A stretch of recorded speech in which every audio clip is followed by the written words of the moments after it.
நள்ளிரவில் பெண்கள் தனியாக இருந்த வீட்டிற்குள் நுழைந்த திருடன் பீரோவில் இருந்த 11 பவுண்ட் நகைகளை திருடிச் சென்றதால் அதிர்ச்சி. சிசிடிவியில் வீட்டு உரிமையாளரின் மனைவியுடன் கொஞ்சி குழாவி பேசிச் சென்றதால் வெளிவந்த பகீர் உண்மை. வீட்டில் தனியாக இருந்த பெண்களை தாக்கிவிட்டு நகைகளை திருடிச் சென்ற கொள்ளையன் சிக்கினானா? பின்னணி என்ன?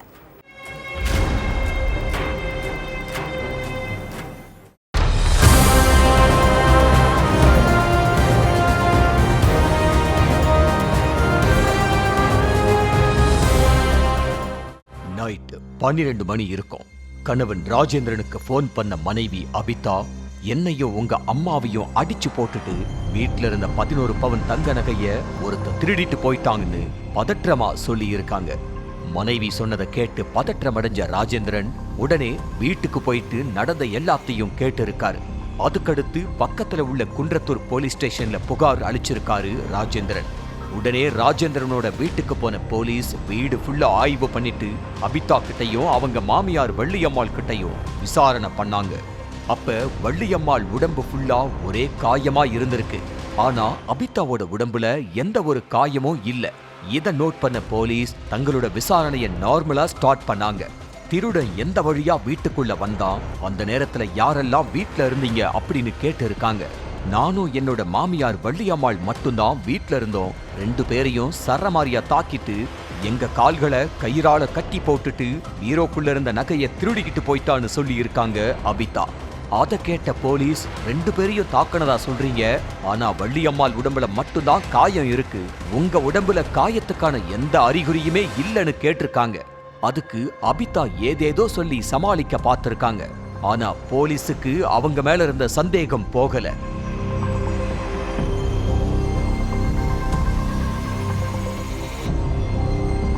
அடுத்து பக்கத்து வீட்டுல இருந்த சிசிடிவி காட்சிகளையும் எடுத்து ஆய்வு பண்ணாங்க போலீஸ். அதுல திருடனும் அபிதாவும் வீட்டு வாசல்ல நின்னு கொஞ்சி குழாவி பேசிக்கிட்டு இருந்த காட்சி பதிவாகி இருந்துச்சு. இந்த வீட்டுல திருட்டு நடக்கல, வேற ஏதோ ஒரு மர்மம் ஒளிஞ்சிருக்குன்னு முடிவு பண்ண போலீஸ் அபிதா கிட்ட தங்களோட பாணியில விசாரிக்க ஆரம்பிச்சாங்க. அதுல 59 வயசான அபிதாவுக்கு கல்யாண மண்டபத்துல மேனேஜரா இருக்கிற 73 வயசான ராஜேந்திரன் அப்படிங்கிற ஒரு கணவரா இருக்கிறதும் அவங்களுக்கு குழந்தைகளே இல்ல அப்படிங்கிற தகவலும் கிடைச்சிருக்கு. இதனால அபிதா குழந்தை வேண்டி பக்கத்துல உள்ள கோயிலுக்கு அடிக்கடி போறத வழக்கமா வச்சிருந்தாங்க. அந்த சமயத்துலதான் அபிதாவுக்கும் 35 வயசு இளைஞர் ஒருத்தருக்கும் தகாத உறவு ஏற்பட்டிருக்கு. அதுக்கப்புறம் 2 பேரும் அடிக்கடி போன்ல பேசி தங்களோட காதலை அடுத்த கட்டத்துக்கு கொண்டு போயிருக்காங்க.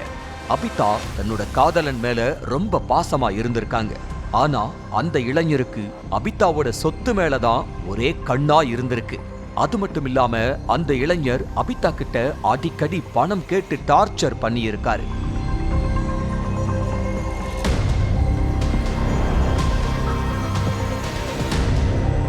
கொஞ்ச நாளைக்கு முன்னாடி அபிதாவுக்கு போன் பண்ண அந்த இளைஞர் எனக்கு அவசரமா 1 லட்சம் ரூபாய் பணம் தேவைப்படுதுன்னு சொல்லி இருக்காரு. அதுக்கு அபிதா, என்கிட்ட சுத்தமா காசு இல்ல, வீட்டுல இருக்கிற பணமோ நகையோ காணாம போச்சுன்னா என் மேலதான் எல்லாருக்கும் சந்தேகம் வரும், அதனால நைட்டு நேரத்துல நீயே திருட மாதிரி எங்க வீட்டுக்குள்ள நுழைஞ்சி நகையை திருடிட்டு போயிருன்னு சொல்லி இருக்காங்க. என் கணவனை போலீஸ் ஸ்டேஷன்ல புகார் கொடுக்க விடாம நான் பாத்துக்கிறேன்னு தைரியம் கொடுத்திருக்காங்க. அதுபடி சம்பவத்தன்னைக்கு நைட்டு வேலை காரணமா ராஜேந்திரன் கல்யாண மண்டபத்திலேயே தங்கிட்டாரு. இத தங்களுக்கு சாதகமா பயன்படுத்திக்கிட்ட அபிதா தன்னோட காதலனுக்கு போன் பண்ணி வர வச்சு இந்த திருட்டு சம்பவத்தை நடத்தி இருக்காங்க. 11 பவுன் நகை திருடு போனதுனால ராஜேந்திரன் போலீஸ் ஸ்டேஷன்ல புகார் கொடுத்துட்டாரு. அந்த புகாரை வச்சு சம்பவ இடத்துக்கு வந்த போலீஸ் நடத்தின விசாரணையில அபிதா தான் இந்த கொள்ளை சம்பவத்துல மூல காரணமா இருந்தது தெரிய வந்துச்சு. அது மட்டும் இல்லாம இவங்க 2 பேரும் சேர்ந்து 2 முறை இதே மாதிரி திருட்டு சம்பவத்துல ஈடுபட்டதும் விசாரணையில தெரிய வந்திருக்கு. அடுத்து அபிதாவை அரெஸ்ட் பண்ண போலீஸ் அந்த கள்ள காதலனோட செல்போன் நம்பரை ட்ரேஸ் பண்ணி அவரையும் தேடிக்கிட்டு இருக்காங்க.